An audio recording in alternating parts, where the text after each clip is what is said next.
just talking bollocks, really. Is he? But he doesn't swear. He doesn't swear on this one, which is well. I'm subscribed because he doesn't swear because it just bored the fuck out of me. But if you like that sort of thing, go and give Dave a follow. How long's you had that channel for then? About a month. Okay. So what he wanted to do was he wanted, for people that don't know, Dave got banned on his own channel. so, so he wasn't allowed to upload for 2 weeks because of YouTube's policies of misinformation and shit like that.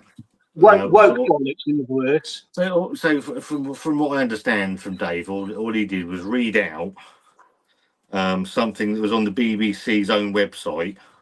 YouTube disagreed with it and they banned him for 2 weeks. Yeah, says it all then, doesn't it? Yeah, but you know, but Dave's got his other channel, this one here. And it's completely different to the Blue Van Man channel. So obviously Dave lives in the country now. It's all about bees. It's all about just his life in the country, and it's well worth going to have a look because Dave's actually he's a lovely guy, and when he stops swearing, it's quite interesting to listen to. There's nothing wrong with a bit of swearing, though, is there? Come on. Fuck it. I work in a very male environment, so it's very difficult to not bring that home with you sometimes. Yeah, definitely. I agree with that. So I'm on this Dark Revolution wit beer. Have you had anything for Dark Revolution? Thoughts on Dark Revolution? No. I've been very impressed. Well, what you might see me dive in here, Dean, and then dive out again. If it happens. Oh no, it's fine. Stop cam. What are you doing? Just swapping them over? No. So what I'm doing is I'm doing the comments on the laptop, and then I'm obviously streaming from my phone. But I completely forgot to bring my charger down with me for the phone for the laptop, so it's just completely died on me. Yes, a Dark Revolution out of Salisbury. Not had a huge amount from them over the time, but over about the last 6 months, they've started appearing in the Brewer's Tap. And generally, everything I've had from them has been really good. And then they were at London Craft Beer Festival, and Wanda had I think she got a can in the fridge. They've got a stout called Velveteen, and I think it's Wanda's new favourite thing in the world. Straight on it. Oh yeah, she's emptied the fucking fridge, mate. Don't worry about that. There's literally none fucking left.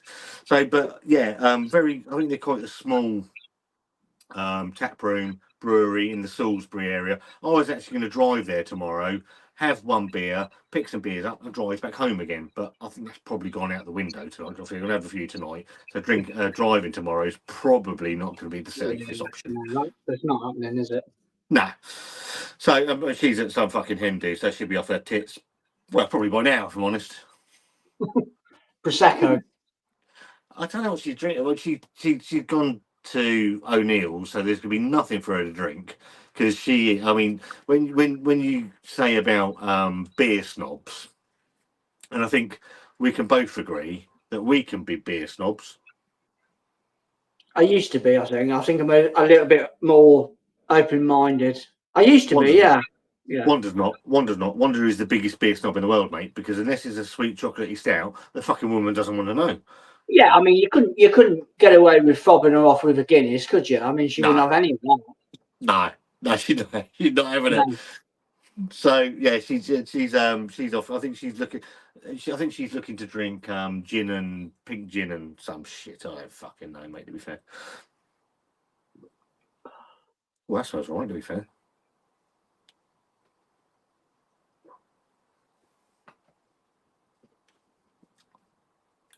Going to be more like a hoe garden then, is it? Yeah, orangey, little bit of pepper. That's all right. That ain't bad, to be fair. I've had worse than that. Peppery, spicy, little bit of orange. Yeah, hoe garden. But I think that's what I know. Getting into it. Some people say that not Oasis songs that we shouldn't be trying to rebrew these type of beers because obviously they're only brewed in their own countries, and we shouldn't be brewing these things. Yeah, yeah.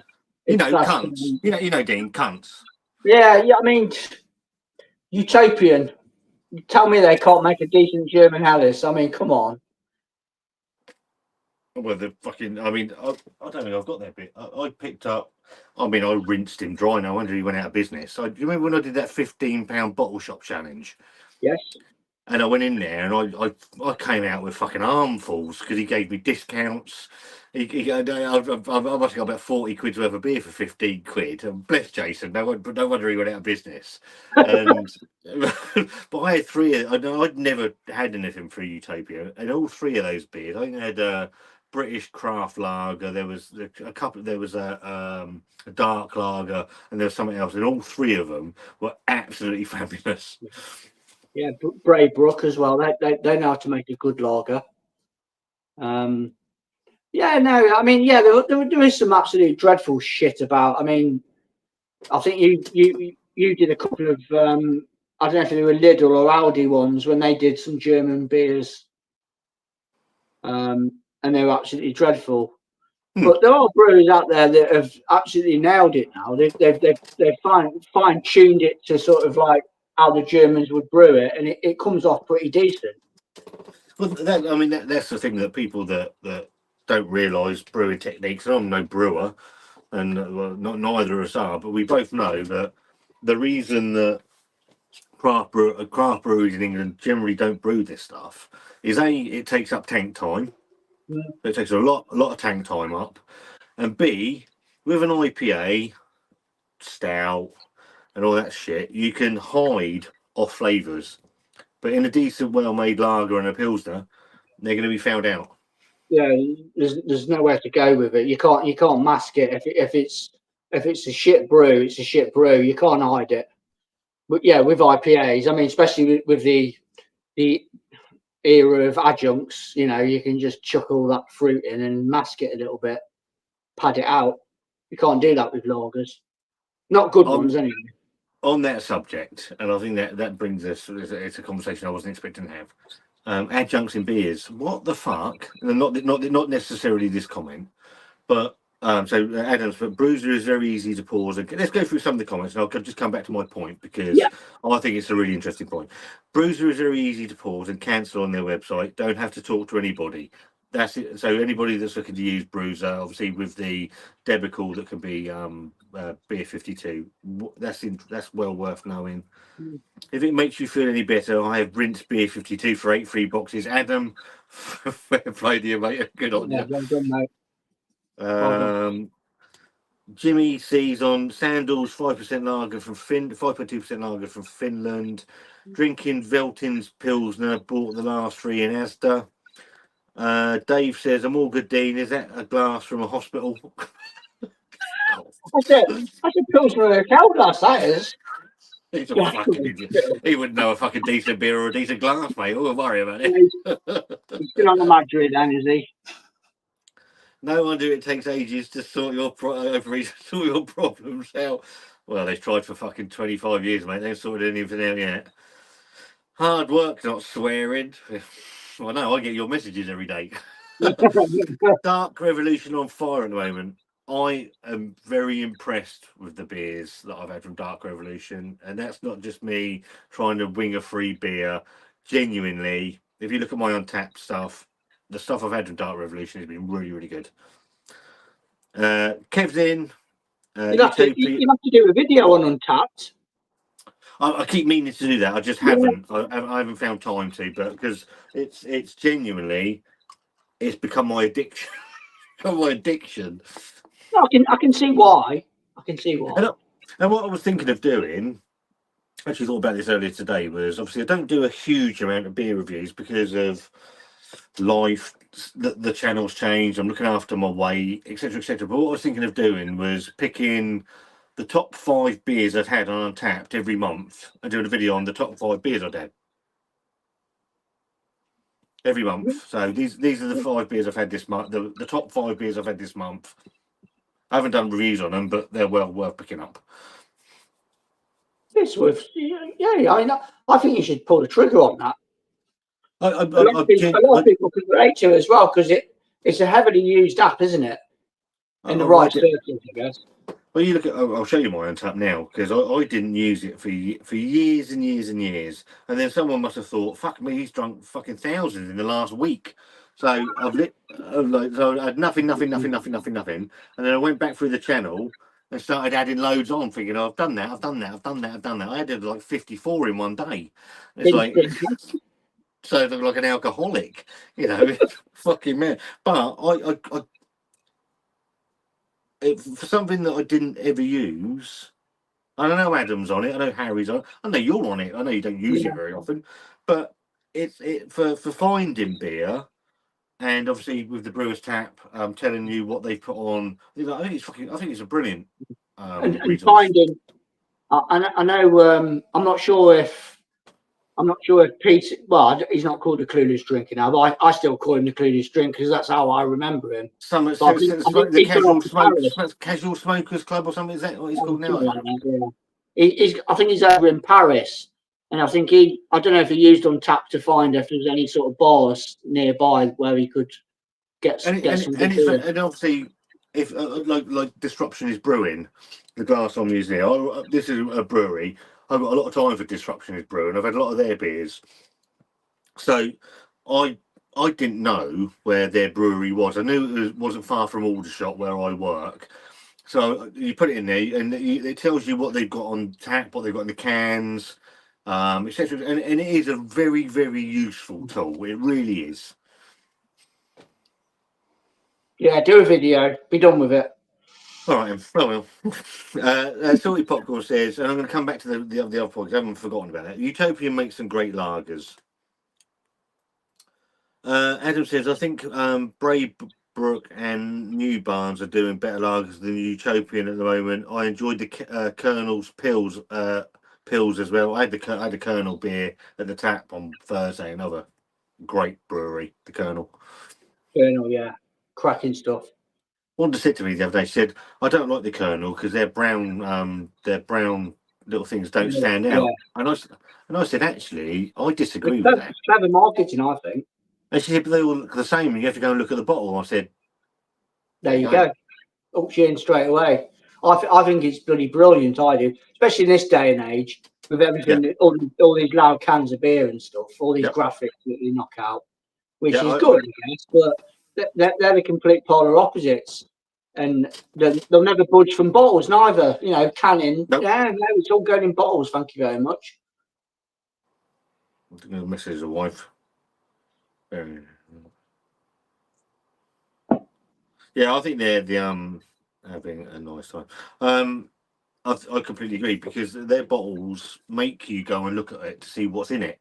Whereas you can spot like some of these clowns, but you see some of these breweries a mile off, and you generally know what you're going to get from them. Whereas the Colonel, you can get prime example. Look at Beavertown, fantastic looking cans of beer. Yeah, awful, really, isn't it? Inside, bang average stuff. Well, they just Heineken ruined them, didn't they? Yeah, but yeah. Bottom end of it, they sold out, and the beer got sad, really, because Neck Oil was a cracking beer. And Gamma Ray. Gamma Ray was absolutely top notch stuff when that first came out. Bloody hell. Bloody hell. Yeah. Bloody fuck off. Jesus Christ. Thorn in my side, that beer. Every time I see that, no. Yeah, I know. Every time I see that, I just think of your face. Yeah, straight to Dean. Yeah, that's his beer. Bloody hell. Yeah. Jesus. Kev, if you get a beer, a great beer from a small brewery, they ruin the beer because they want to go to production size and cut corners to contract brew. I piss somewhere. I pee somewhere. Cancel beer 52 by email. Tell them you're deaf, so they can't ring up. Yeah, I like that. I've never known a company like it though. No, to sort of try and almost, you've got to wriggle out of it. I mean, it shouldn't happen. You'd make a phone call and say, look, game over. I've had enough now. Cancel. Yeah, okay, blah, blah, blah. Ended. You shouldn't have to jump through bloody hoops, really, should you? We'll give you this. We'll give you that. We'll give you this. 3 months, 4 boxes. No. Just cancel. Just cancel me. I don't want it. Yeah. I don't get. That's fucking brilliant. That's comment of the night is really death. Well, you know what to do now. It's fucking tremendous. I remember when you can add only beer check-in every hour or so on. I remember when you can only add beer check-in every hour or so on. You got this other thing where you can be. Is it an insider on? Is that Kev? Is that Kevin? Kev. Yeah, Kev's a good man. So you could be an insider on Untapped for like £11 a month. I don't see the point. Nah. I don't see the point. I'm a bit off on that one, if I'm honest. Peter has 2 Untapped accounts. Doesn't use either of them. He must have just Googled it then. I just watched his video. He'd ended up in Paris somewhere, and he was going to look about for beers. I just presumed Untapped, but yeah, he must have Googled it.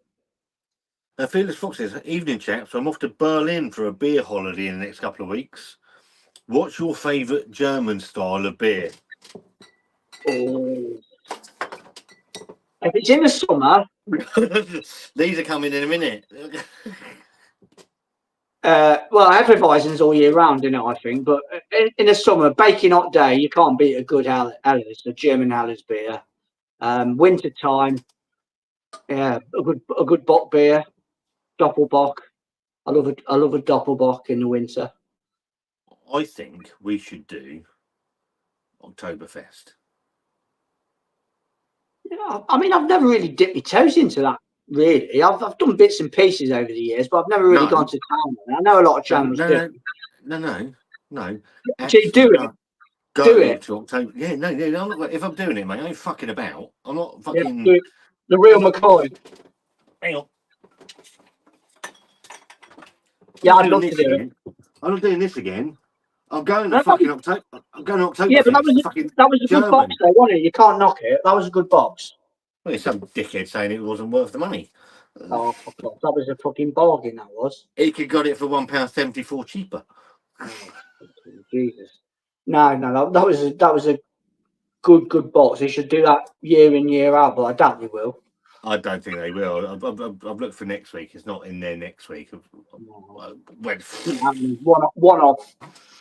I thought that was. I mean, was it $24.99? I think it was for the 10 bottles. £2.49 a bottle. It's stupid. Beer. Yeah, stupid, mate. Really. Did you pick that up? I picked it up, but I never reviewed anything from it. No. What did you think? I thought it was cracking. No. Yeah, that was a week's drinking. That was good drinking. About 4 hours. What, on Untapped? I don't know how many. I mean, Adam's going to crucify me on this. I've only got about 759. I've got. Well, you've got more than me. I did look at yours.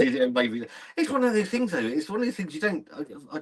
I didn't look at it because obviously I used YouTube to a bit like Craig. A bit like Craig, King Beer Reviews. You use YouTube to document your beers. And do you know what? I get that. I completely get it. I'm not knocking that at all.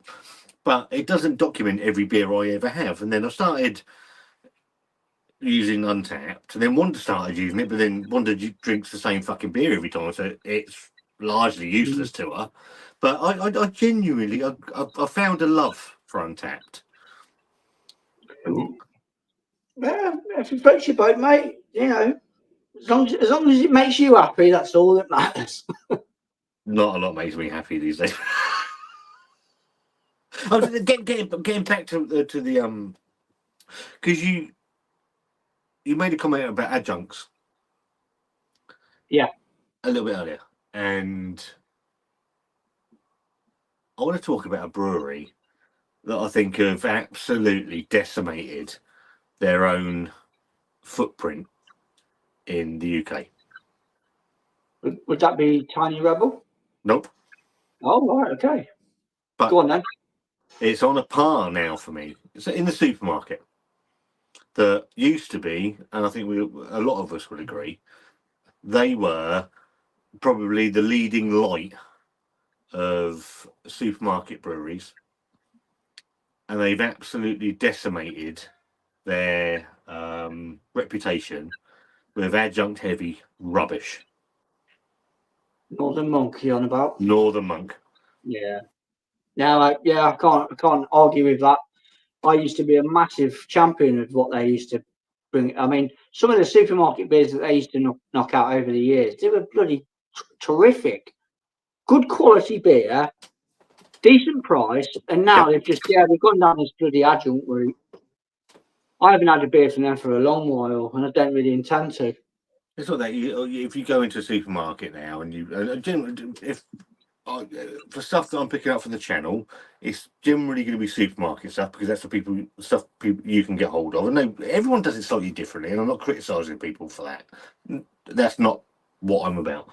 So, but that's what I'm going to put on the channel. That's why I use Untapped, because that's my documentation of the fucking decent beer that I'm drinking. Okay, but you used to be able to walk into any supermarket, and if Northern Monk had put anything in their new range, you knew it was going to be decent. Yeah. Now you're in the Brewdog fucking 50-50 coin toss. Yeah. I mean, you could say that. Tiny Rebel, you'd throw them straight in there. Beavertown, you'd throw them in there. Obviously, Brewdog. Northern Monk joining in now. I mean, so what's happened? I mean, Is it cost of brewing? Is it cost of brewing to supermarkets? Is that what's causing the problem? I think it is. Yeah, yeah. They've made a deal with the devil, haven't they? Really? So I don't agree with this, but I think there's something in it. So Simon makes the statement of they've all got the same recipe. Now, I don't necessarily agree with that, but we've all had beers from the supermarkets where when you look at stuff when these supermarkets beers started coming in and they were really good. You look at Love and Hate, which I know we both still love and still think it hasn't really changed that much. Lost Cosmonauts, which is a bastard cousin of a beer. That's a travesty of a beer now. Yeah. And you look at these beers when they first came in, they were all really, really good. And now they all taste. There is a generic, almost supermarket quality about them. Now, I don't necessarily agree. They're sharing a recipe, but maybe there is. I don't know, but they're all thin, really thin. Yeah. But again, then that's the. I mean, they flirt with an ABV of about 4.5, 5.5, don't they? Yeah. I mean, you do get the odd sort of 6% beer in there occasionally, but the majority of it is what I would deem as a session beer. And I think it's heavily relied on the good old Citra hop as well. You know, it's been done to death, really, hasn't it, Citra? I mean, you know, every man and his dog's putting that hop in their beer in some shape or form. Which I do like the hop. Don't get me wrong, I do like the hop, and it does work well with other hops. It bounces well off something like bloody Motueka or Waka or something like that. It does work well, or it sits nicely on its own. But I think when you've got, you know, Citra, I don't know. I just think it's fucking oversaturated. I think there's a lot to. I think I don't disagree with that at all. I think Citra is overused in a lot of certainly supermarket stuff. I wouldn't disagree with that at all. But I think it's probably when that's coming to price point as well, where obviously when you've got all these new fucking, you got Nectar on now, you got this thing, obviously this new one from Crush. You've got all of these other things that are coming in, obviously probably slightly more expensive, whereas Citra's come from here, probably dropping in price points so they can use it. I personally, I don't know what you think. My favourite hop at the moment is Nelson. I absolutely love Nelson. Yeah, I like the old, Simcoe. Simcoe, yeah, cat piss. I mean, gone are the days of. I mean, they used to be sort of, a lot of people used to say it's cat piss. Cat piss. Cat litter trays and stuff. I mean, that hop has evolved over the years, but it's a classic hop. Centennial, Cascade. We're talking The West Coast. West Coast hop safe. West Coast is the best coast. I would love to flood this channel with West Coast IPAs, because this is a genuine conversation at London Craft Beer Festival. Bumped into friend of the channel, Paul Judd, who is the sales manager for Phantom Brewing in Reading, a tremendous brewery, and he used to work at Staggeringly Good. So I know him, I know his mum, and I was walking around. We were very lucky. They didn't open till 11:30. We managed to get in at 10:30. So walking around, having a wander around, and I saw Paul at the Phantom Brewing kiosk, and he gave me a beer before anybody else. So I've had my beer, and I said, "You need to do a West Coast IPA." He went, "It won't sell." I said, because all you're doing is New England style hazy. He said, "Won't sell." He said, "We have to brew stuff that will sell, and West Coast just doesn't sell." Yeah. I mean, that's a shame, really, to hear that. It is a shame, and I know you've got a hardcore. You have got a hardcore following of people that do admire and enjoy a good West Coast. Yeah, me and you, we both sing off the same hymn sheet with that. I mean, you just cannot beat it. A good West Coast beer, whether it's brewed in the States or brewed over here. If you get a good can, happy days sort of thing. But yeah, it's all haze, isn't it? New England haze. I mean, that's still. I thought that fucking candle would have burnt out years ago, but it's still flickering and it's still carrying on, and brewers are still knocking it out. The funny thing about the Brewers Tap in Milton, where we go, is that a lot of it is Haze for Days, New England hazy IPA. As soon as I see West Coast, I'm down there like a shot, and Lorna will say, "I know you're coming in because I've got West Coast on." Yeah, I'm like, "Yeah, I want to go and fucking try it, because I don't get it otherwise." Give me 2 seconds, mate. I'm just gonna get my bottle opener. Okay.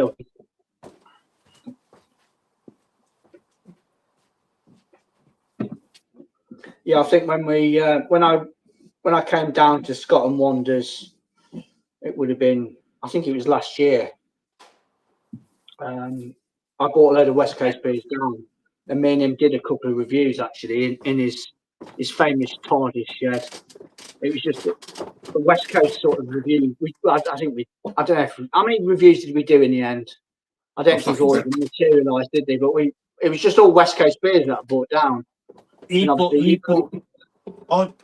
some. You had the Torpedo. Nevada. Oh, I mean, you could get that in bloody M&S, couldn't you? So that beer, Sierra Nevada Pale Ale, the Torpedo, and the original Punk IPA were the three beers really, and maybe Lagunitas, maybe that was in there as well at the time. Those four beers that were the ones that drew me away. I hate the bit. Oh, we're on a beer journey. I'm not.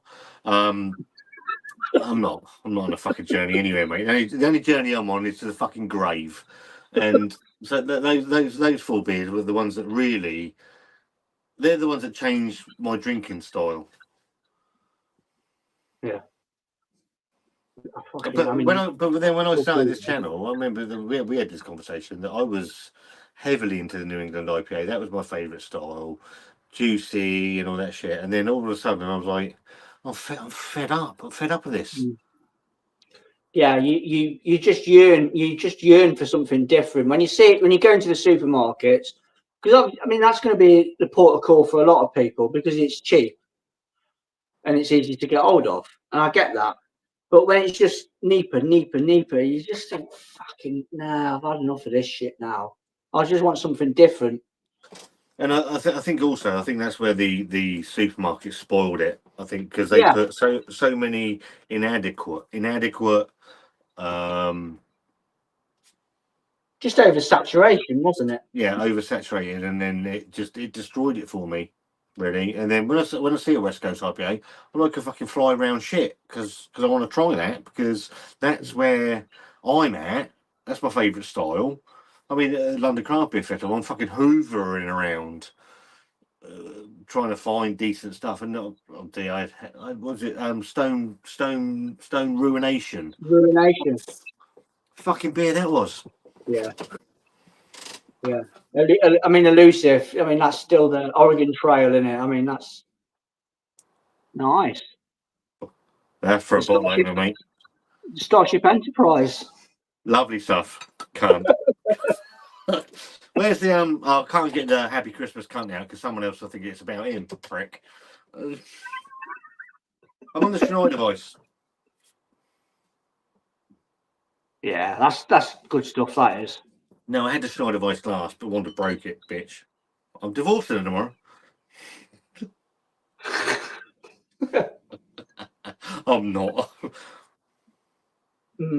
Hold that. Oh, that's all. So yeah, I don't know where Northern Monk have gone, mate.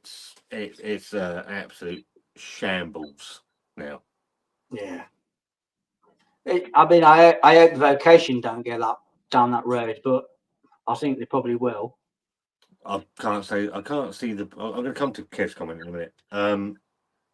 I can't remember the last decent Vocation beer I had. It would have been that. Did they do a mint impy at Christmas? Was it? Yeah, that was all right. To be fair, yeah, no, that was a couple of years ago, wasn't it? A couple of years back. Yeah, no, that was all right. But apart from that, no, I can't. They've got a frappe stout thing that's I'm not interested in, to be fair. But they were another one. They were another one that were the beacon of light in the supermarket stuff, and they've seemed to have just fallen by the wayside. I mean, I think what they should have done is committed to one supermarket and not just branched out to every Tom, Dick, and Harry. I mean, you can get Northern Monk beers in every supermarket now, can't you? Yep.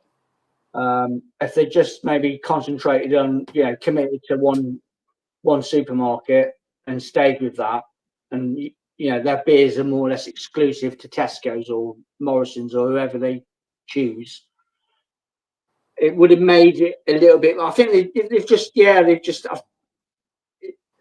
too much of a reach. I think impossible bloody thing to achieve. Because I mean, yeah, they're not a tiny brewery anymore, but the volumes of beer that they've got to knock out now just to put into the supermarkets, it's hard work. It made it almost impossible for them, didn't it? And it's you. And the sad thing, I've not had Love. I've had Love and Hay. I think the last time I had Love and Hay, we did a re-review. We have to go back to some of those as well, because I quite like doing them. I've not had Life and Death, but Life and Death certainly changed when they changed their packaging. And I'm going to be completely honest, I hate their new branding. That's the third time now, then, isn't it? Yeah, I hate that branding. I think it's awful. Because it used to be black background with it was almost sort of like tattoo writing, wasn't it, on the can? Like calligraphy writing. And then they went to some. And now it's just this big V with the eye and all this shit, and it doesn't. It's fucking horrible. No. As for West Coast IPA, old school or current version?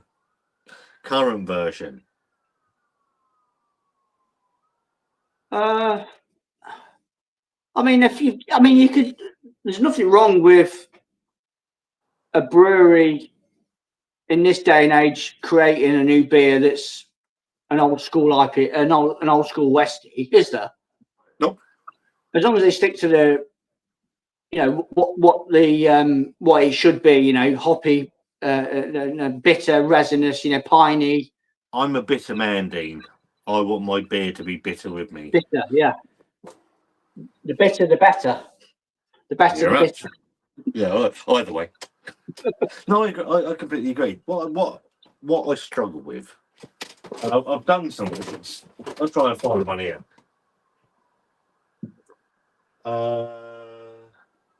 This here. Now, it's very nice. It's a very nice beer. I can't say it's not a nice beer. So this is from Elusive and Siren, and it's West Coast IBA with still Nelson Sauvin and Citra. Well, it's not going to be a West Coast IPA then. Yeah, you can't put no. And then we start putting like New Zealand hops in things. New Zealand West Coast IPA. So yeah, so we're looking from the West Coast of New Zealand now, yeah. Because and that's where I started. And then and I've reviewed some of these, and they are nice, but they're not West Coast. Yeah. But they're not West Coast IPAs, and then you get this modern West Coast IPA that isn't bitter. Well, I don't want it then. No. I know you. I don't know if you've got your head around a double West Coast IPA now, because I know you're a little bit sort of like umming and ahhing about that. Your thoughts before I go into a rant. As long as it meets the criteria again. Yeah. If you're getting, you look at it like, on the flip side, you've got a session New England IPA, and then you've got a double IPA. Yeah. Yeah. You flip that around. You get the flavors from a New England IPA. Yeah, tropical, fruity. You've got that sort of oaty mouthfeel, silky, and all that jazz. West Coast session IPA, a little bit of bitterness, not cloying. It doesn't drag you. It's not a bitter drag or anything. But you've got that in there. You've got a little bit of pine. A double West Coast IPA. You want that to bloody double in thingy, don't you? So double the bitterness and proper raging bitterness. That's what you want from a double Westie. So for me, the problem I have with some of the double West Coast or West Coast double IPAs depends how they term this. Because if it's a double West Coast or a West Coast double, it's a very different thing in my brain. But I do find them slightly too malty at times, and they can be quite heavy, and that for me, that's what's taking away from my love of the West Coast. And if you're doubling all that, I want double the bitterness, and we don't always get that. Yeah, that's caught me out in the past where I know Beer Gonzo, when I used to go there quite a bit, they used to have a lot of American stuff imported in, and they used to get a few Westies, and they didn't travel well, or they, coming to the end of their life, and that was just a malt bomb, and it's horrible. Yeah. Horrible. It's like fucking drinking. It's like drinking Horlicks. Yeah, it just doesn't work. You can just straight away, as soon as you pour it, the first sort of sip, it's just a malt bomb, and it's horrible because it's you look at the can date and it's got a month left or a couple of months left, or it's been sitting on their shelves for ages. It just doesn't work. I don't know. Maybe if it's a little bit fresher, then you'd appreciate it a little bit more. But I think the malt just takes over. Yeah, and I think that's what sometimes works against my palate when I like a West Coast IPA up to about 7.5%, and then anything over that where the malt takes away from everything else. Yeah, when it's not brewed brilliantly. That's what I struggle with. I don't mind a malty beer, but I don't want. You don't want that to be the main flavour. Correct. Yeah. I want those. I want that balance. I want the malt and the hops to balance themselves out, and they don't always do that. I mean, a good Westie, you'll get everything, won't you? On a good Westie, you'll get that bitter grapefruit, you'll get the pine, the resinous bitter drag on the finish as well. And so you get that sweetness, you get that nice sweetness in there as well, and you're getting everything in there. For me, this thing. Fucking Oregon Trail. Yeah. That's Just, it's amazing. and I'd love to see an American. I'd love to see an American try it. I really would. Yeah. You know, a West Coast, an American craft beer drinker that likes his Westies. I'd love to see them try that just to see what they think of it. Because I think it's top draw stuff. I've got the perfect man to review that. Kevin.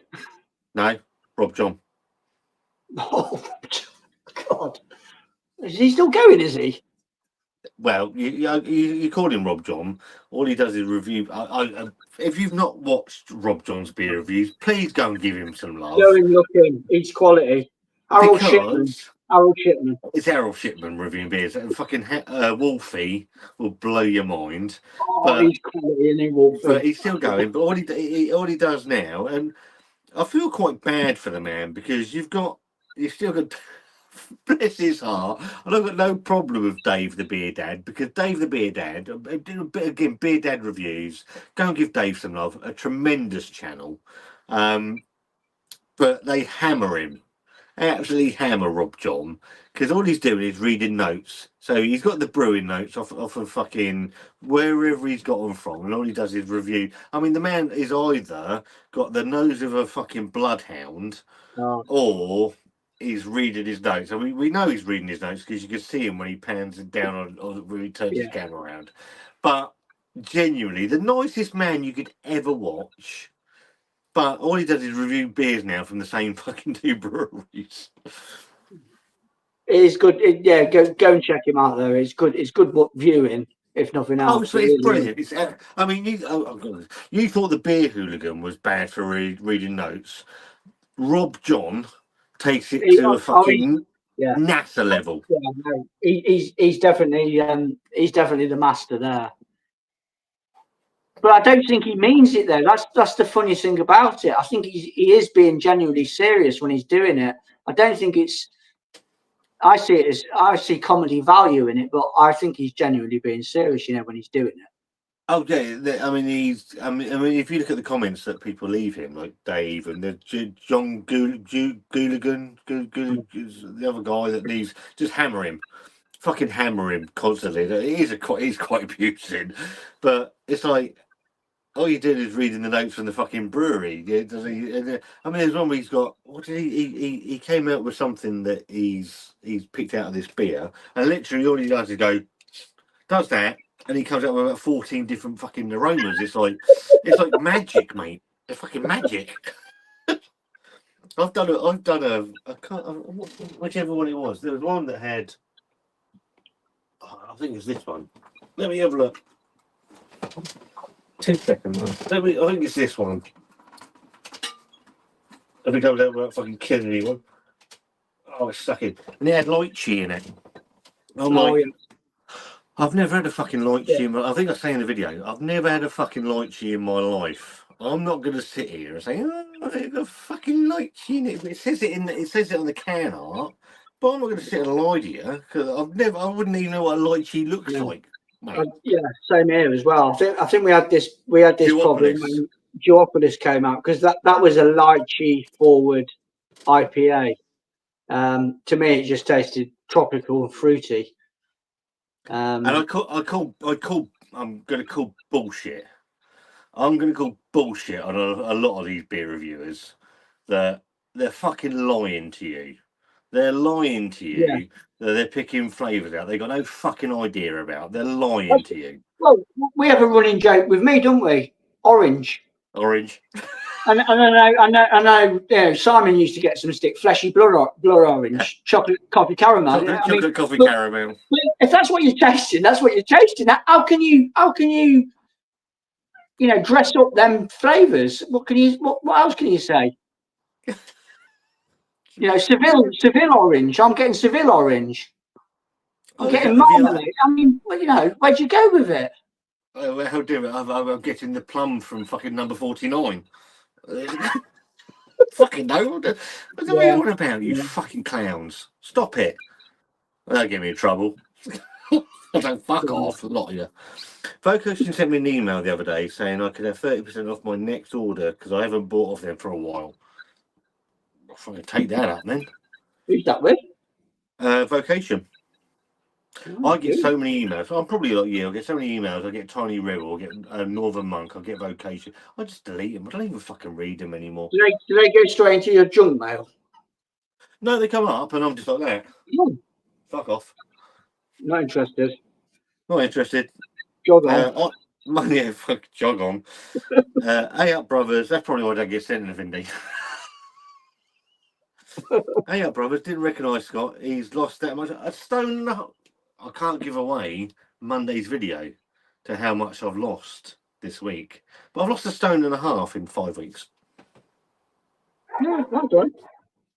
And Well still done. going, mate. You should be proud of that, mate. 1.5 stone. That's good, that is. And also, Wanda's lost. I think Wanda's lost 1 stone. I think Wanda's looking fucking. Wanda looks fabulous anyway, mate. Now she's looking fucking really fabulous. I've thoroughly enjoyed. It's hard, you know. I found it. You catch it though. Don't throw the towel in. I can't. I'm not going to say what I am today because I've done the weigh in this morning, but I was 17.3 when I started. I'm in the 15 stones now, and I want to get down to. I'd like to get down to 13.5, but I have to accept age is a problem. Yeah, also, I think so. Don't push it too much, mate, because you're fighting against nature there, aren't you, a little bit? Yeah, and also I've got a wife that I'm fighting against as well, so she doesn't want me to.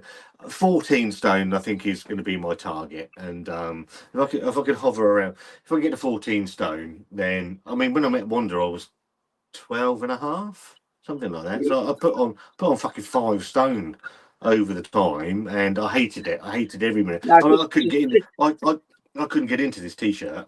Just blame lockdown And Barry. and Barry. Oh, I could do a whole video on Barry, bless him, and our friendship and how it went wrong, and I feel very sorry. And what's the word I'm looking for here? I don't know. Me, you, and him got on really well. It is a shame. And it's a shame. I occasionally speak to him, but not as much as I used to. Really, I've never fallen out with anybody on here, so it's not like we've fallen out with anything. It's just how it is. I might have. Yeah, but have you though? Have you? No, I've fallen out with a few people on here, mate. Yeah, to be fair. Oh yeah, but not. I don't think you've had a ding. No, some fucking gap-toothed cunt up in Glasgow opened his trap with Barry. That's what fucking ruined it, and that fucking dickhead. But I am sorry about that, and I would genuinely like to put that right, but that's going to take. I know you would probably feel the same, and you didn't do anything wrong. And if I'm speaking out of turn here, tell me to shut the fuck up. I don't really care. It's your channel, mate. It's your channel. No, but that one hurts. Yeah. Well, you kind of introduced me to him as well, didn't you? Because you knew him before I did, sort of thing. But he was messaging me on Facebook. To be fair, I think we both encourage. We both, if you don't know what I'm talking about, go and give all the beer no idea. Barry, go and give him some love. He came to our wedding. Lovely guy. I got absolutely arsehole with him the day before my wedding. So I am Barry, if you watch this, I am genuinely sorry that if I did anything. I did message you months and months and months ago. But if me, you, and Dean could ever do a live together, I would genuinely like that. That would be good, actually. What was it? The Three Amigos, wasn't it? The Three Amigos. Yeah. During lockdown, the Three Amigos. Yeah.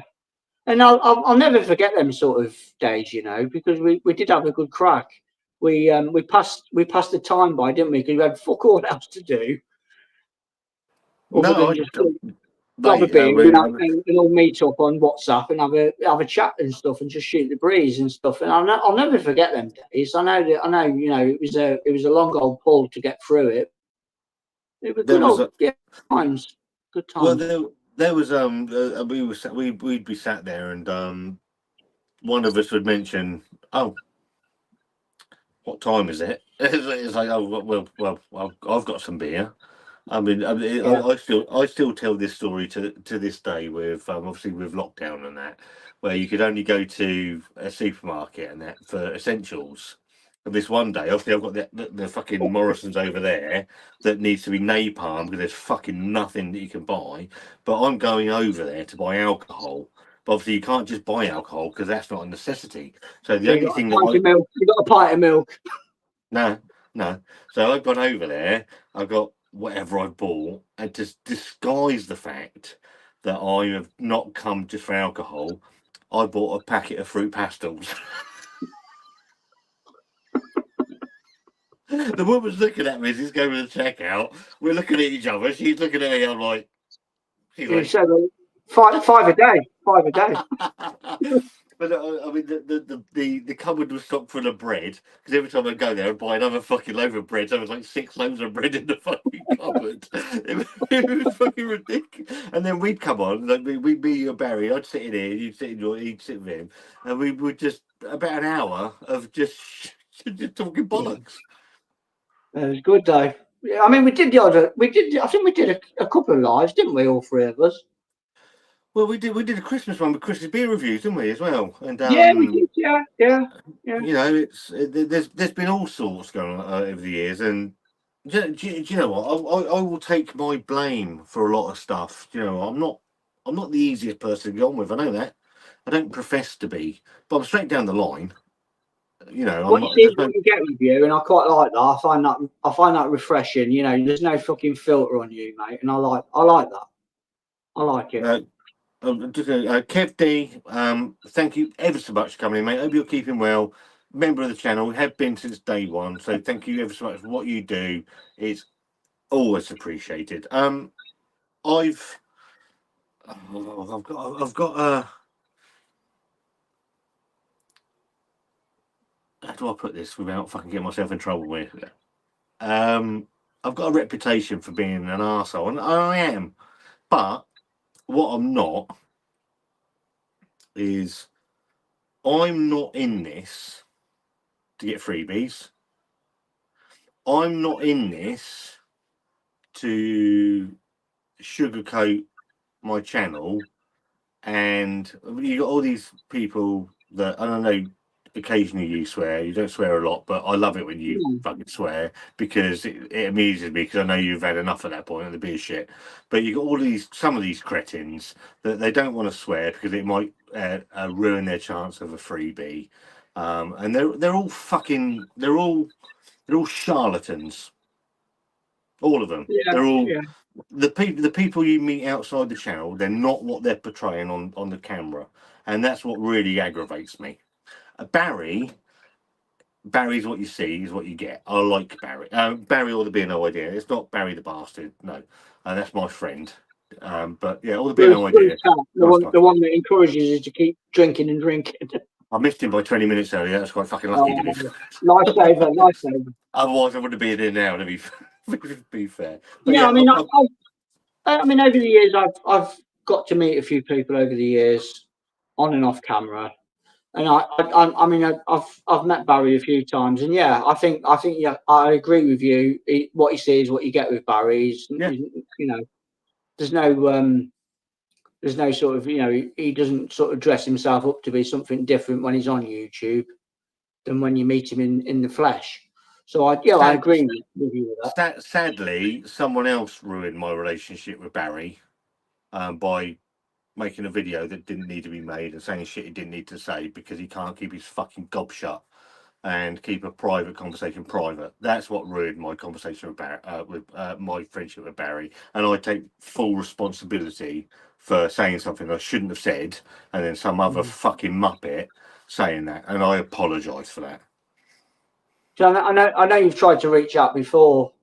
Yeah, I have. You know, you like to think, you know, old-fashioned wise and stuff that, you know, times are here and stuff, and I don't know, maybe there is a little bit of hope in that still, even to this day. But it is a shame. Like you say, you know, when you look back at the laughs that we've had, you know, it's a shame to throw all that away, really. I'd never close. Oh, no, that's not true. I'd close the door on some people because they're fucking idiots, but I wouldn't close the door. In day, I wouldn't invite someone to my wedding if I didn't think a lot of them. No, that's you know, you don't just you're not giving someone a fucking polo mint, are you? You know, I mean, it's quite important. When, if you get invited to somebody's wedding, it's a big thing, in my opinion. It is. No, I agree, and I've always been very thankful that I don't think we've ever fell out. No. You must be the only person in the world, Dean. No, I'm quite laid back, really. I don't, you know, it takes a lot to fucking wind me up. Unless I'm sitting on the M25 in a lorry, then that's a different ball game. But we won't go into that. Yeah. But yeah, no, I mean with you, I mean I can remember the first time I met you. Well, when we were going to the wedding, and I got out the taxi, the shortest taxi ride in the world. And I got out, and you came over, and you gave me a big hug, and I loved it. It was great, you know. Yes, for someone all them months and months previously of doing video calls and having chinwags and stuff, and then to actually see you in the flesh, give you a big hug, and be at your wedding with Wanda, it was fantastic. I've got a lot of highlights from that day. Obviously, it was pissing down all week. The weather was horrendous, and also the sun came from nowhere. Waiting in that pub, I had a hangover from hell because Barry, all to be no idea. Chris the Butcher, if you're watching, mate, I hope you're keeping well. I won't say anything else because I will get myself in trouble. But those two and a couple of others got me really drunk, and I turned up at my wedding, really struggling. So you've come in, Barry's come in, offered me a beer. I'm like, I'm on the coke, man. I'm not fucking interested. But when you got out of that car, I'm like, this is a guy that I've wanted to meet for probably 3 years, 2-3 years, because we've obviously we've done these sort of things, but never actually had the opportunity to meet in person. So I've got a lot of really fantastic memories from that day, but that is one of my favourite memories. You jumping out of that car and going, "Hey!" Fantastic day, really. Yeah, everything was perfect for that day. The weather was on your side. There was a good blooming turnout of people. Star Wars. Oh yeah, that was cracking, wasn't it? The Wookiee. That was Vader and the Wookiee. Didn't even know anything about that. And nor did Wanda. They just turned up. Yeah, it was out in that little bit of a courtyard bit, wasn't it? Outside the place where tower. Yeah. So sometimes we walk along there. So we drive down to Old Portsmouth and do a long walk. And a couple of times, the little woman, you wouldn't know her, but the woman running, a girl called Emma, she will stop us and says, "Oh, how are you?" And those little things make. I mean, when you talk about weddings, we hired that square tower out all day, and it cost us £1,600. Wow. £1,600 for the whole day. Beautiful venue though, wasn't it? Inside it was lovely. Yeah, it was fantastic, mate. It was an incredible day, and I look back now and wonder where my life went wrong. Get off with you. I'm gonna get another beer, mate, and go for a piddle. Yeah, I'm gonna go for a piddle as well. So if you got any questions, put the questions in the chat. Me and Dean will go for a piss, and we'll both be back.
Back.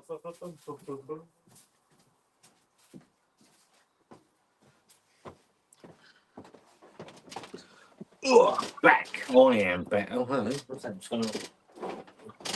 If you could see the state that this shed is, it would be absolutely great. So I've got a question for you all. What's the best beer you've had this year?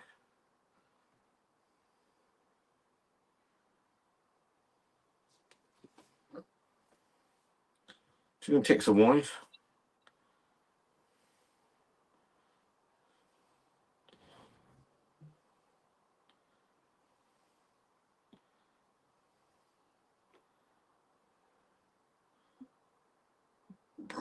And would you like more? Just beer lives. I love the beer life. What's the meaning of life? Jinx, if you I've got no idea, mate. Fuck me, gone for a piss, and you both fucked off.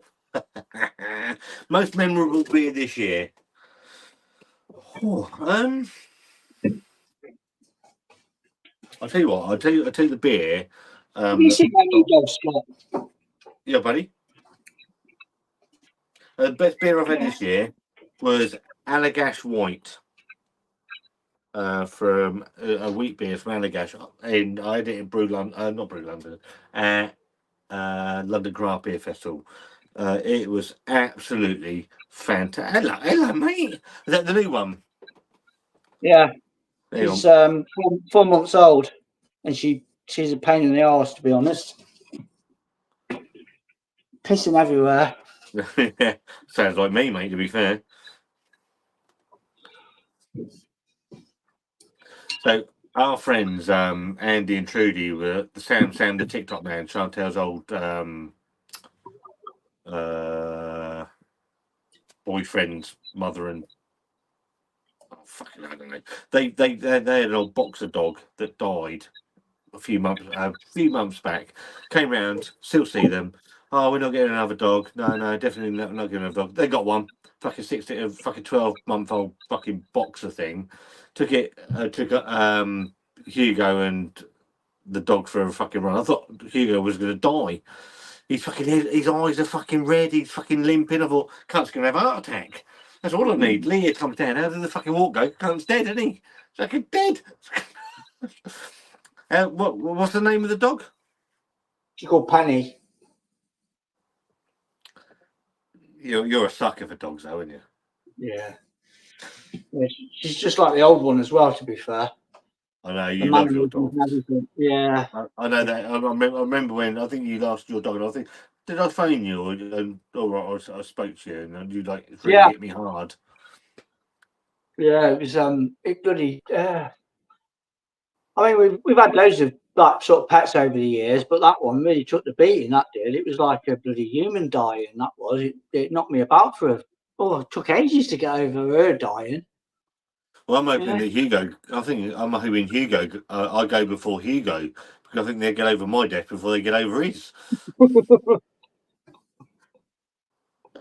Probably not. I don't know. I fucking know.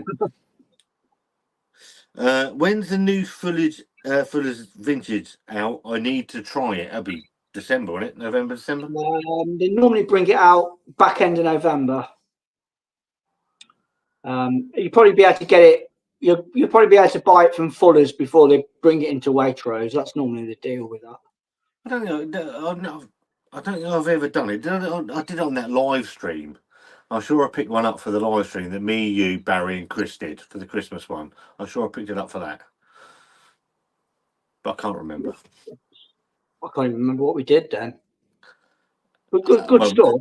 Yeah, they were taking the piss out. They were taking because David sent me a keg of. He sent me something from a brewery near him. So I'd had like the most random beers ever, and then this fucking. So I remember Chris taking the piss out of me saying, "Well, when are you going to open a fucking Christmas beer?" Question. What do you gents make of breweries, mainly macro ones, it seems, consistently lowering the ABV on their beers? It's really, really annoying me now with their piss weak beers. They're taking a piss, mate. Yeah. Yeah, They're taking the piss. It's the only way that instead of, I mean, because obviously the alcohol duty on it, getting shafted on that, which is wrong to begin with. I mean, that needs to be addressed anyway. That does. Yeah. Because that's forcing their hand to a certain degree. But yeah, But they usually, like we said earlier on. but also some of these breweries are using it as an excuse, Dean. Oh yeah, oh big time, yeah. It's just skim the profits, isn't it? Basically, we'll do that, and it's the same with food, isn't it? I mean, look at the size of a fucking Mars bar now. I can't make it. It's about 400 calories. I can't have one. four for a pound, but they're like bloody half an inch bloody long, aren't they? Size of my cock. That's what they are, mate. It's fucking size. I completely agree. It's a fucking, what they're doing is they're taking the English beer drinker for a fucking cretin. Is what they're doing. They think you're going to pay exactly the same price for a beer that isn't the same anymore, and it's insulting. And it's damaging the brand, isn't it? Really, yep. I see it like that. You know, the people that make these decisions, it's just damaging the brand. You know, and some of these beers are iconic. You know, they've been around for hundreds and hundreds of years, and they're messing about with them in a wrong way. You look at Leffe. Yeah. I mean, what? Come on now. What are you doing? Why is it that you can buy the 6.6 across the pond, but here we have to have that 6% subversion? It's not fair. It's not right, is it? It's not right. It's not fucking right. They're doing it on everything that you can get into nationally or internationally or in Europe, and everything that's in here, they're treating you like an absolute mug. Is what they're doing, and it's almost like control as well, isn't it? You know, you can't have that. It's too strong. That is, you can't have that. Lower the ABV. But what really annoys me about this, and it's the same with petrol, and it's the same with fags and everything else, right? So they don't want you to smoke. Okay, they fucking do because of the amount of duty they make on a packet of fags. They don't want you. They want you to drive an electric car. No, they don't. They want you on the road because they want you fucking the duty that you pay on a fucking pint on a petrol, and we want the amount of tax they make on beer is obscene. Without those three things, this country would fall apart. Yeah, I can't argue with that, mate. So they're telling you they don't want any of these things, but all they do. It's smoke and mirrors, though, isn't it? Well, it's all bullshit. Yeah. And it's annoying, though. As the consumer side of things, it's annoying when you see stuff like that being messed about with. Yep. I mean, obviously, Wychwood doesn't exist anymore. It's about 6 or 7 miles up the road from where I live, over in Whitney, and you know, Hobgoblin, when that first appeared on the scene, it was a bloody beautiful beer. Oh, they ruined Hobgoblin. Marston's came in, wrote a check, blah blah blah, everything hunky dory, and they just fucked it up, haven't they? And now it's brewed over in bloody where is it now? Marston's. Where are they now? Wolverhampton, is it? Wolverhampton. But they're not Marston's now, are they? They're Carlsberg, because Marston's have stopped brewing. Well, they just fucking sold out, didn't they? Yeah. What the hell fucking bottle opener? So we're left with this bloody shadow of something that doesn't replicate what it used to be. I'm on the Vine Stefana. I can't find my bottle opener, so I use the table. What the fuck? It's fucking mess. Oh, it's up there. I can see it now. I can't. Did you ever buy the Did you ever buy the Guinness Nitro Surge? No. I'm only saying that because I'll tell you so you can see it. How much was it? 25 quid. It's fucking sat there, dude. Look, this is where the bottle opener is. So, yeah, it's 25 quid. Fuck that. No, thank you. Oh, I did. I got this as well. Got the You're not Audi. the only one. You're not the only one. Loads of people jumped on that, though, didn't they? I got the Audi beer machine. I've used that once. What was that? 20 quid. I got that from the girls. Bought me that for Father's Day, so I didn't invest in that one. So I've got that. I've got the other. I've got the paperweights upstairs. I've got the crops of sub. Yeah. Yeah. I've got, yeah. You've got the perfect draft. I think you've got an inch of dust on the sub. I can, I can't remember oh, I the can last see time I that. actually used it.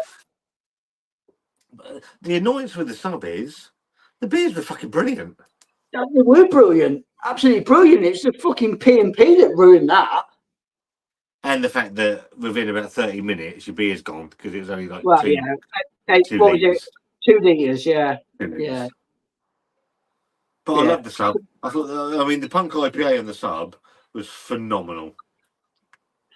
What did I have on there that I really liked? Bloody hell! I think I had a Torpid Delirium off it once, and that was really, really good. The Heineken on there was all right. Yeah, I mean, it was all right, but they say the pricing where you've got to buy bloody 8 torps, haven't you, to get free P&P and stuff. You can't. Oh, it's I mean, you're looking at fucking mad. 80 quid, aren't you? Oh, it's Yeah. crazy.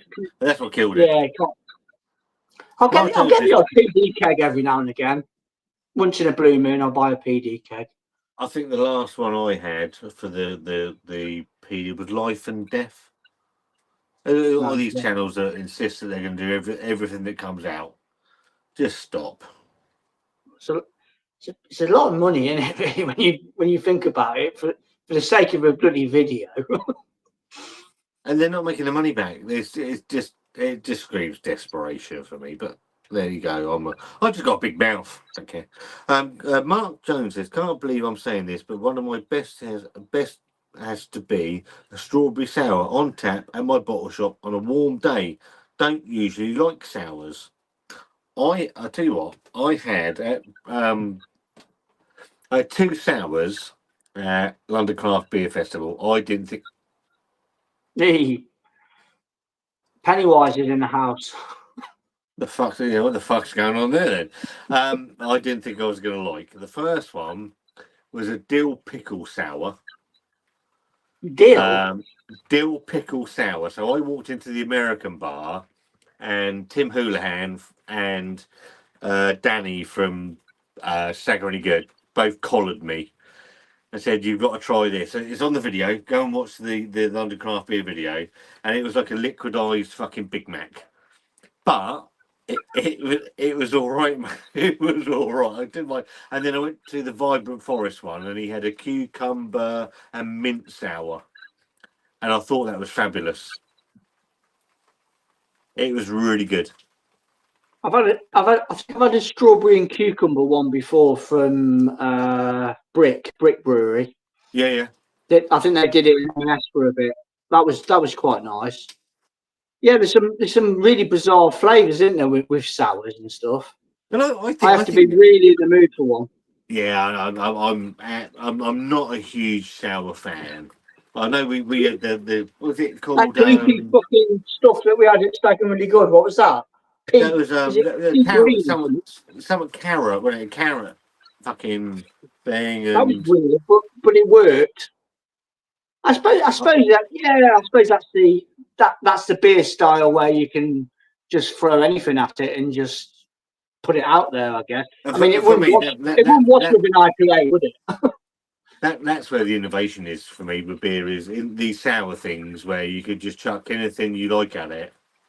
Yeah. And it worked. I'm not you know, I try with sours. Actually, one of the best beers I had last year was, we went to the Brewer's Tap and they had a fried egg and lemon sour, and I think it was from Playbrew, and I'm looking at it thinking, this sounds fucking minging. It sounds fucking awful. Well, you were curious. I was very curious, so I picked it up. I've opened it and I'm like, that smells fucking rotten. What an egg. poured it in there, and I drank it, and it was absolutely, it was fantastic. It was like the fried egg sweets, and I was sure it was lemon, but it was really, really good. It was really, really good. Horses for courses, I guess. And I You've think got. I mean, it's wrong to sort of write it off without trying it, haven't you? I mean, that's just, you know, to slag something off without trying it. You've got to try it, and you say yay or no, don't you? You know, you don't write it off as soon as you look at the can and think, "What the fucking hell's that?"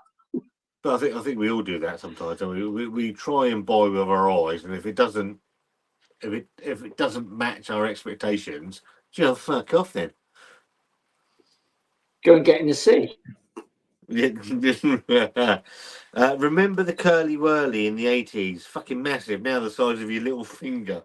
Yeah, I love same the as curly one whirly. bars as well. They used to Wham be bars. fucking, yeah. Roy of the Rovers bars as well.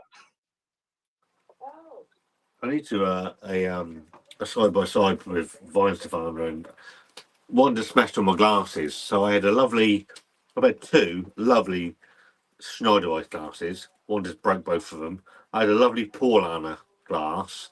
Wanda broke that as well. So I'm down to my Erdinger glass. So I need to.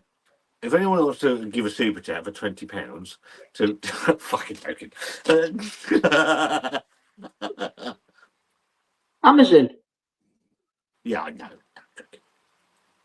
When you look at what it's like in places like Germany, they're definitely taking the piss. I completely agree.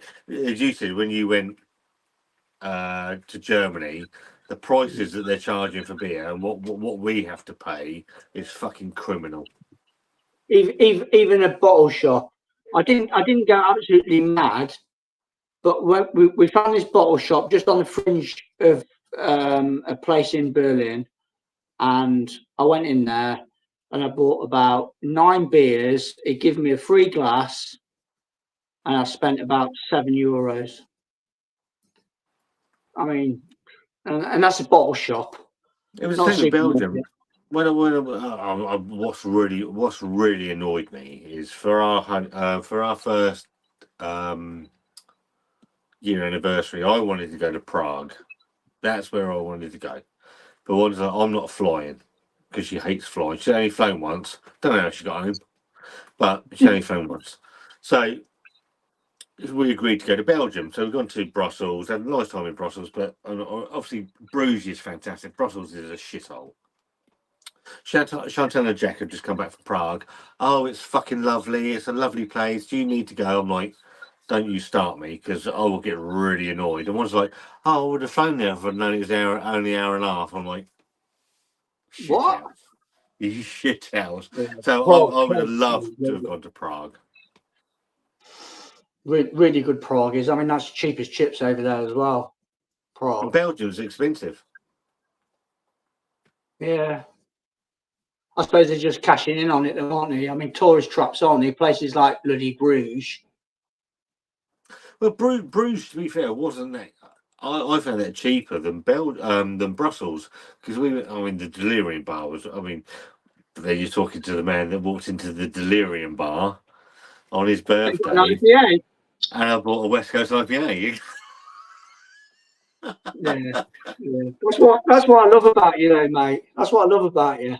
The only person in the world that can walk into one of the most fucking. Yeah. No, I don't want none of that fucking rubbish. Give me a West Coast. Fucking €18, mate. I'll have a pint. You can't. Yeah. You fucking fill that up. And it was rubbish. But I can't. What's done it? I can't. Since the Deville night, I'm not going to go into the wiser wherefores of the Deville night because one man cheated, beer hooligan. But I drank all 10 because I think that's very visibly true. It did. Yeah, I was going to say it did show. It did show. Yeah. Very true. And the toilet in that caravan was the witness, wasn't it? Oh, mate, I don't even remember fucking turning this. I don't remember a great deal about that live stream, but I do. All I remember was waking up the next day thinking, "What the fuck's happened here?" And so since that night, I have struggled with a blonde beer. So we were in Brussels, and it was my birthday that day. We gone out there early in the morning. We gone to the Delira Cafe, and there's a place directly opposite that little lane. So we go in there because trying to find something for Wanda in Brussels was very difficult because obviously she wants a sweet stout, and that's not really where their forte lies. So we go into this place. I said I wanted a half a Guinness for her. They gave her a pint, so that's not going well because that's not really what she's after. And then I'm looking around. I think I don't know really what I want. So I've got a pint or something, and then I've gone sat at the table. I've taken a sniff of it, and it's a blonde, and all I've gone is, oh, for fuck's sake, that's that.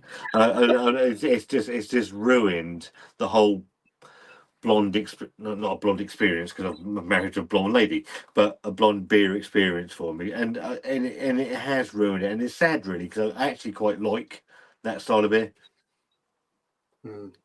I love Belgium stuff. I do. Belgium, German stuff. Yeah, that's Yeah, right on my street now, I think.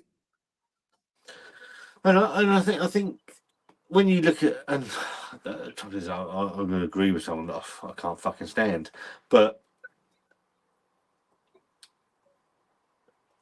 I like the English craft beer scene, but I think it has stagnated. I think it's stagnated enormously. And you look at the quality of the German stuff, and they don't fuck around. I watched a video that someone's reviewed the latest Paulaner Oktoberfest beer, and they said it's not the same as it was last year. But I'm like, surely that's brewed more or less the same every year. I can't see them doing any gerrymandering with beers like that. I think that's why people adore Belgium and German stuff, because it's untouched. It's not messed about with. Yeah. Whereas over here, it's tinkered with all the time, and even the trad stuff now, as we were touching on earlier on, it's been tinkered with, as in lowering the ABV. Whereas you won't get that over Germany. No. You won't get Augustina Hellers being lowered. It never happened.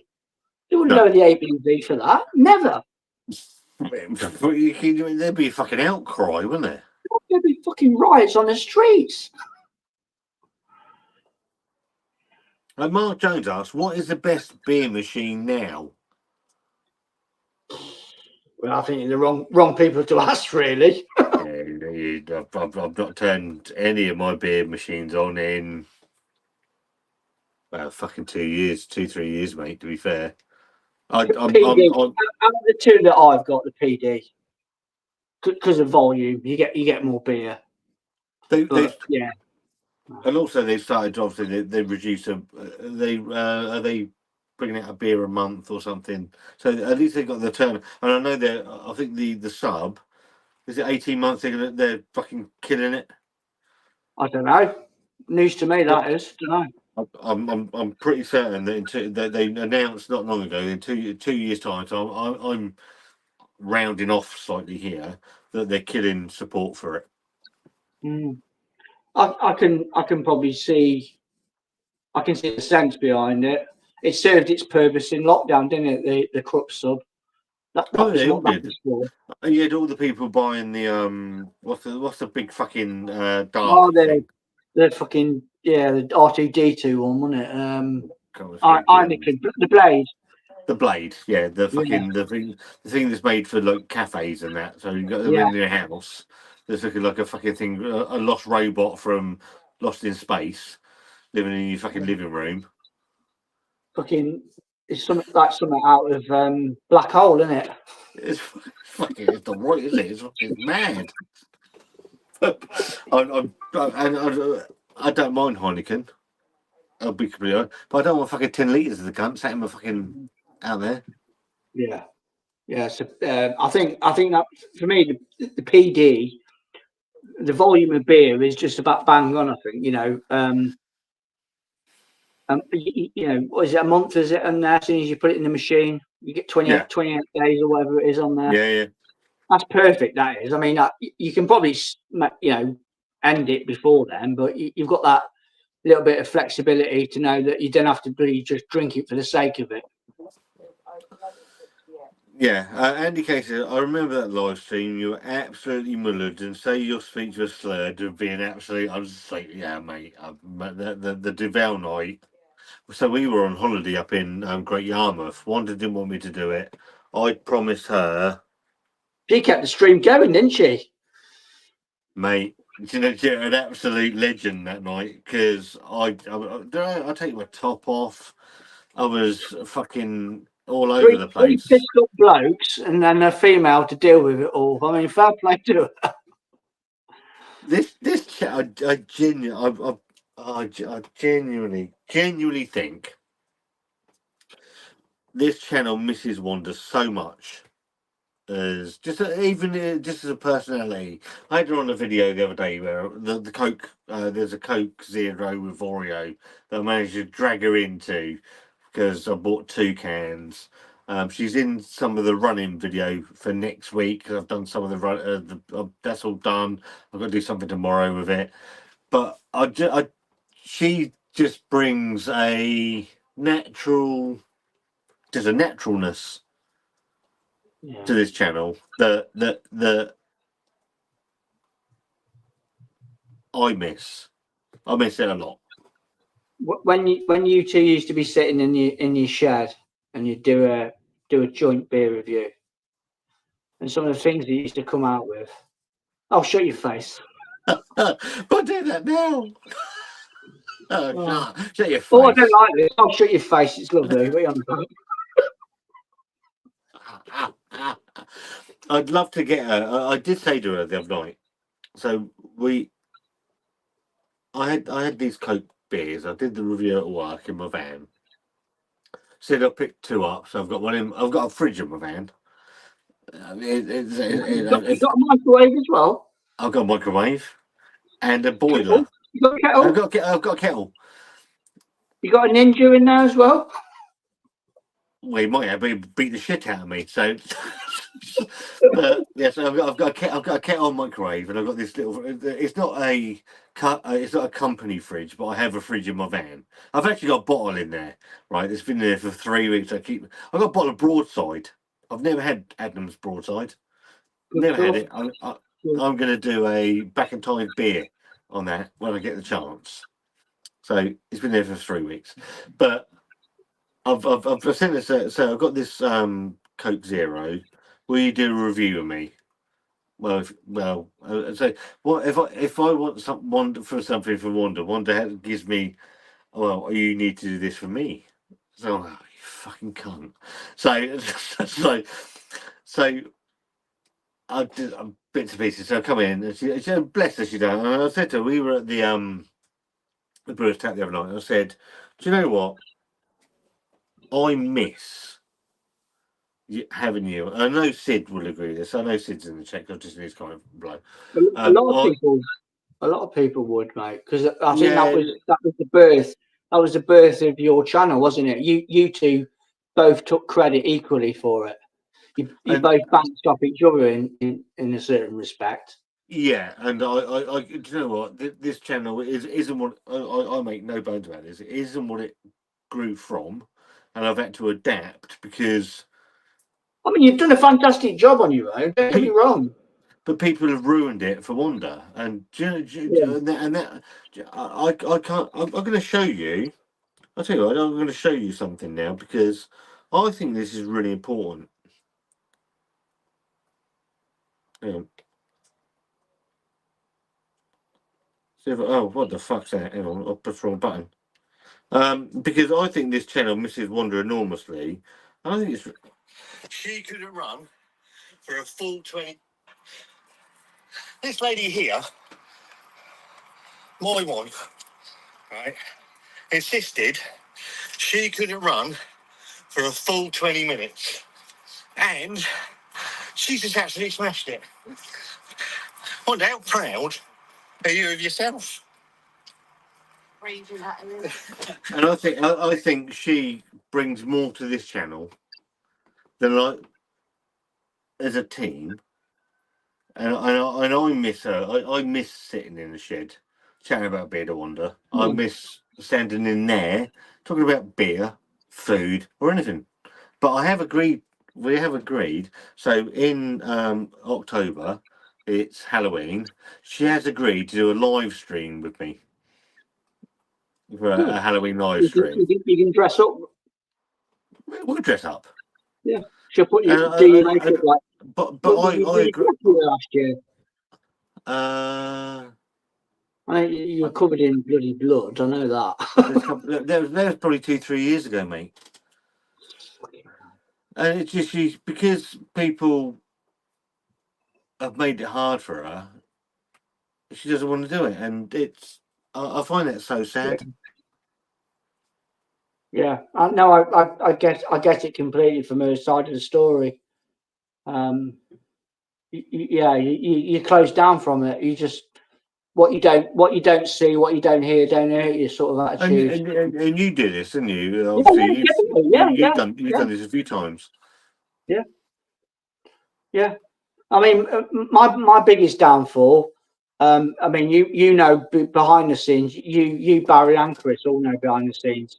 I think enough time's passed now for me to sort of say that I had depression for quite a while, and it buggered me up, and I've never been the same since. Really, I mean, I like to think I'm kind of over it now, but it changes you, and you stay away from stuff like that because you don't want it. You don't want the hassle. Yeah, it's to be fair, YouTube is a horrible platform. It's a horrible. I think all social media to a certain degree is the demons come in, don't they? You know, it doesn't matter if it's TikTok, Twitter, whatever. They're there. I've never delved in TikTok at all. It's not something that's ever interested me. But I've got to a stage now, certainly with YouTube, that if anybody says anything I don't like, I just fucking hammer them. I don't care. I don't give a fuck. There's something I've got this Mark D guy. Wait for these. Some of these. I think I've said define waffle. What's waffle? a raggy. Well, yeah, okay. And do you know what? That's I don't mean that in a nasty. I don't mean that in a nasty way, because I love Billy the bit. Billy is a nice guy. It's a skill. It's a skill in itself, though, isn't it? To turn a camera on and sit in front of it for, I don't know, 20 minutes, half an hour, and talk about literally anything. I mean, it is a skill, really, I think. And do you know what? That again, that is not. I'm not criticising Raggy at all, because everyone's got their own style, right? And Raggy will talk about a beer for about 30 seconds, and the rest of the video is about his life and his gardening. And I've got that. I quite like that. It's not a problem for me. But when someone accuses me of waffling, I'm gonna just tell them to fuck off. I don't fucking care. If you don't want to watch, just fucking jog on. But what I will do is, in about 2 or 3 videos, I will fucking mercilessly fucking rip the piss out of you because you're a cunt. I don't. So wait for this one. What's this one? These two. Wait for these two, because I think I sent the clips to you. I fucking hammered you because I don't care if you watch or not. It's irrelevant to me. Yeah. No, fair play for you for being honest and answering back like that, because for me, I'd be like, mate. Yeah, fuck it, I can't see it. I love it.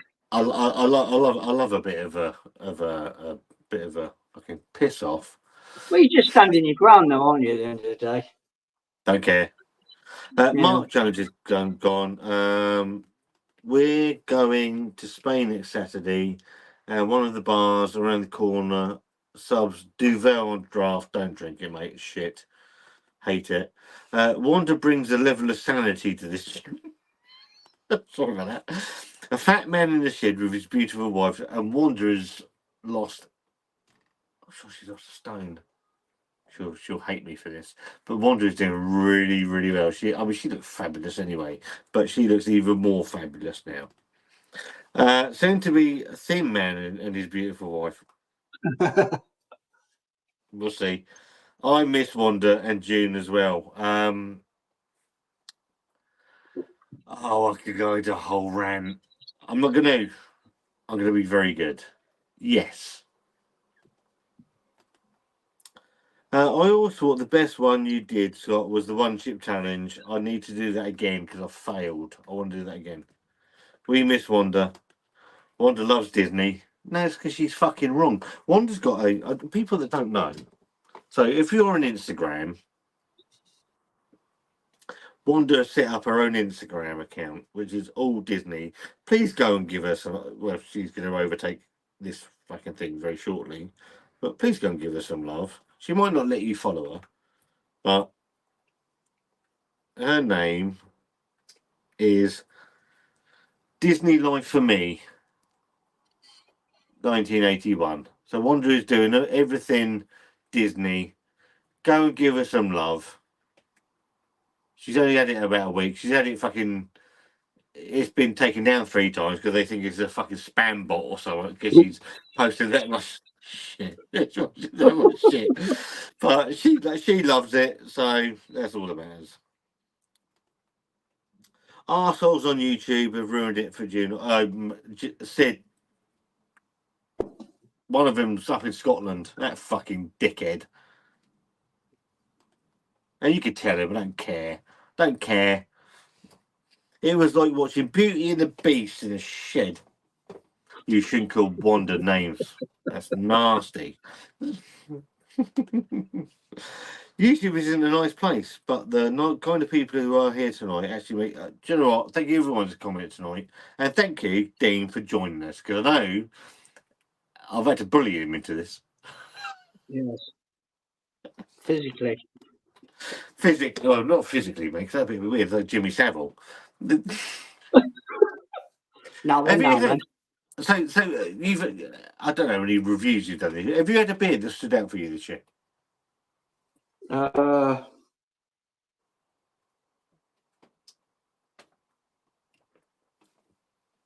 Nope. Have you tried something that you've not tried before?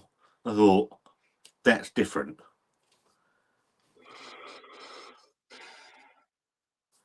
Nope. It's hard with beer. I don't. I take it and leave it, mate. I'm not into it anymore like that. Yeah. I appreciate just having a beer with a mate. That's like now, Pilsner Urkel, solid as a rock Pilsner, having a drink with a good friend.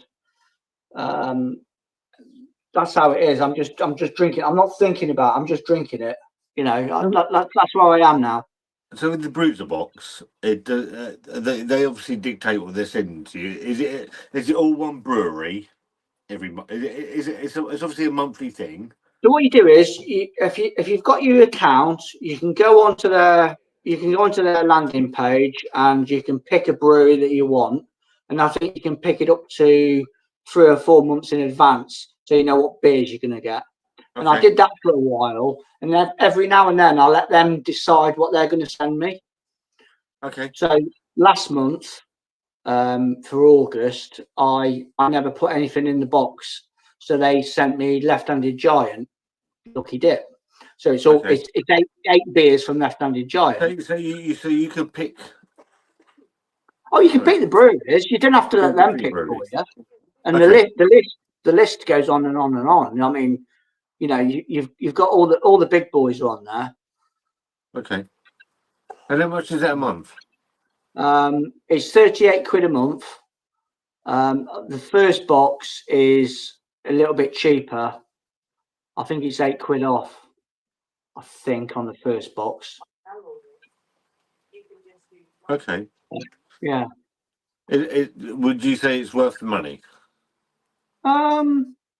Yeah, I think it's definitely a step up from Beer 52. I mean, I forget what I was paying for them. It was about 28 quid a month for I don't know how many beers I was getting from them now. I don't know if it was 12, but like I say, 330s.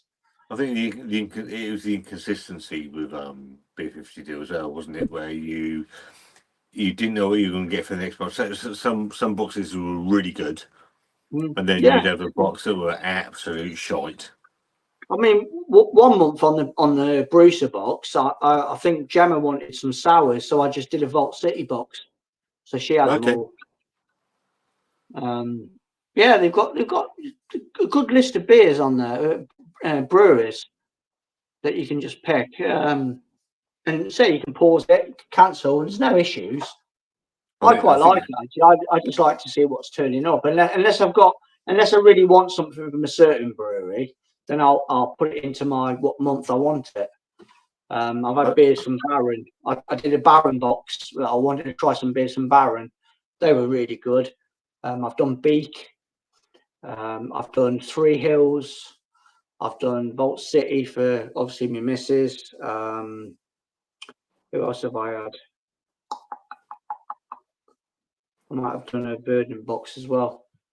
I think that's the thing with it. I think the critical thing for me is that you can cancel when you like, so there's no hassle.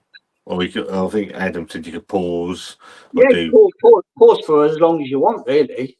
Yeah, it's not set in stone. If you want to miss a month or miss 2 months, 3 months, it's down to you. There's no sort of you're not penalised for it. I think these obviously. I think we're all there's a little bit of scarring from the B52 thing where we've all been scarred with B52 and the really hard nature of it's just like selling. Yeah, and it is where this appears to be slightly more user friendly, should we call it? It's more flexible. You're getting better quality beer, I think. Mm-hmm. Than what you were getting from Beer 52, because let's be honest, I mean the majority of beer from them, it wasn't great. It really wasn't great. No shit, wasn't it? And it was like there was no standout stuff. There really wasn't. I've never had a wow beer from Beer 52. A lot of it was contract brewed stuff and fucking just crap. Yeah, it was like the fucking when I think they did a Belgian box years and years ago, and all that was fucking contract brewed. I think there was like 9 beers in it, and the whole lot was contract brewed from the same brewery. It wasn't a real deal. I think the last one I had, they had some sort of Norwegian box or something. I'm like, you know what? No, you're right. I think I'm done now. And then, as you say, you try and cancel it. It becomes a problem, and I'm like, I just want to cancel my money that's going out to you, and you're making it a real issue. Yeah, impossible. Basically impossible. There's no quick fix to it. No. Whereas with Brucer, you just go onto your account, you click pause, job done. There's no issues with it. You're not going to get a box of beer land on your doorstep that month, and you're like, hang on a minute, I cancelled that. I paused it. What's this all about? You took 38 quid out of my bank. I've paused it. You get none of that. No, absolutely. Right, I'm out of beer, mate. So I'm going to call evenings. Fair dues. Absolutely loved. Love speaking to you for almost 3 hours, my friend. And for someone that didn't want to come on, well, you've done really well. I'll see you in another 2 years, eh? Oh, fuck off. Whatever. We've got to get Danny on. We need to get So Fucking Drunk on. Yeah, and JB. And this is I'll tell you what I'll do. I'll reach out to all the beer no idea Barry. Yeah. I'll reach out to Barry, see what we can do. But JB, I love. Do you know what? I like doing the lives on my own, but I like speaking to people as well. I'm not a complete fucking Neanderthal that has got no friends. I've got one. It's Dean. Is over here, and Dave. That's he's doing other things. So I've got two friends, but I think we can do some other stuff as well.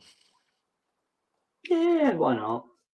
I'm up for it. If you can make it work, if you can do a David Brent and make it work. Well, that ain't gonna happen, is it? but we can try. So Yeah. I'm gonna go.